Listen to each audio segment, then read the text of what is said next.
노상원의 수첩에서 김건희와 김태효가 보인다. 12.3내란 비선 설계자인 노상원 전 정보사령관이 수첩에 적은 내용은 많은 사람을 충격에 빠뜨렸습니다.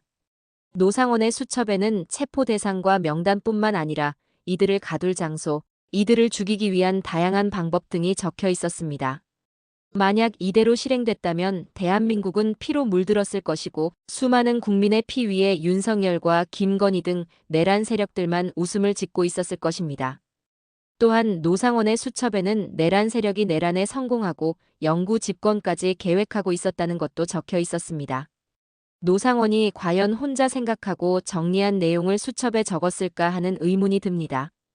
이른바 수거 대상 명단이 상당히 방대합니다. 1차 대상이 500명입니다. 명단 작성을 과연 노상원 혼자 했을까요? 예를 들면 차범근 전 축구감독이 수거 대상 명단에 오른 이유가 조국 전 대표와 정경심 교수 석방탄원서를 작성했기 때문으로 추정됩니다. 이런 사실까지 노상원이 다 파악하기에는 무리로 보입니다. 그렇다면 노상원과 함께 명단을 짠 사람과 세력이 있어 보입니다. 노상원의 수거 명단에서 이른바 A급으로 분류된 사람 중에는 문재인 전 대통령을 비롯해 문재인 정부 시절 청와대 행정관 이상, 차관급 이상 등이 있습니다. 그리고 방송인 김제동 씨도 포함돼 있습니다. 조금 의아합니다. 윤석열의 처지에서 보면 자신을 유력 대선 후보로 만들어준 공로는 문재인 정부라 할 수도 있습니다. 그리고 몇몇을 제외하고는 윤석열이 대통령으로 있는 동안 굳이 윤석열 정부에 맞서지도 않았습니다. 조용히 지내고 있는 인물들을 굳이 A급으로 분류했다는 것이 이해가 안 됩니다. 혹시 윤석열이 아닌 다른 사람의 복수심이 반영되지 않았을까요? 그리고 방송인 김제동 씨도 최근 눈에 띄게 반정부적 발언이나 행동을 하지 않았습니다.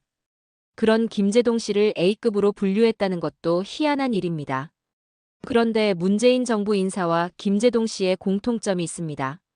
바로 이명박 정부입니다. 문재인 정부 시절 이명박의 대표 사업이라 할 수 있는 4대강 사업에 대한 정책 조사를 했고 BBK 주가 조작 의혹 재조사, 다스 실제 소유주에 대해서도 수사했습니다. 결국 이명박은 뇌물, 횡령 혐의로 구속됐습니다. 그리고 김제동 씨는 광우병 촛불 집회에 참여해 이명박 정부를 비판했고 노무현 전 대통령이 서거하자 노제의 사회를 맡는 등 이명박 정부의 비판적인 사람이었습니다. 그래서인지 이명박 정부 때 연예인 블랙리스트에 올랐습니다. 문재인 정부 주요 인사와 김제동 씨는 윤석열의 처지가 아닌 이명박의 처지에서 봤을 때 복수하고 싶었던 사람들 아니었을까요? 그렇다면 이를 잘 알고 있는 사람이 윤석열 주변에 누가 있을까요? 바로 김태효 국가안보실 1차장입니다. 이렇게 보면 김태효 차장이 명단 작성에 함께했을 확률이 높습니다. 그리고 노상원을 내란 실세 기획자로 끌어들였을 것으로 보이는 김건희도 명단 작성에 함께했을 것으로 보입니다. 2022년부터 전라북도 군산에 있는 무속인을 자주 찾았던 노상원이 2023년부터 나랏일을 언급하며 군인의 점괘 등을 물어봤습니다. 당시 노상원은 김용현의 점괘도 물어봤으니 김용현보다 더 윗선에서 지시를 받고 움직였을 것입니다. 민간인이자 무속인인 노상원을 은밀히 물색했을 인물이 김건희로 판단됩니다.